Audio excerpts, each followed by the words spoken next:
पिछले बार 4.5 लाख से जीते थे, इस बार कैसे 5 लाख पार होगा मधुबनी में, इस चीज पर हम लोग चर्चा करने वाले हैं। और यहाँ से रणनीति बना के हम लोग गांव की ओर निकलेंगे, हर बूथ पर जाएंगे और एक एक मतदाता से जो आदरणीय नरेंद्र मोदी जी के द्वारा जो देश में काम किया गया है, आदरणीय नीतीश कुमार जी के द्वारा जो बिहार में काम किया गया है, उन कार्यों को लेके जाएंगे और जन जन तक पहुंचाने जाएंगे। हम चुनाव क्षेत्र में जा रहे हैं,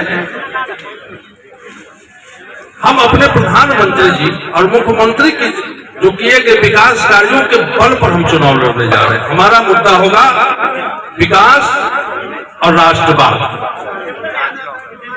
आज इसी संदर्भ में ये विशाल एनडीए कार्यकर्ताओं की बैठक हो रही है। आप सभी लोग आए, मीडिया के बंधु आए, आपको भी बहुत बहुत धन्यवाद।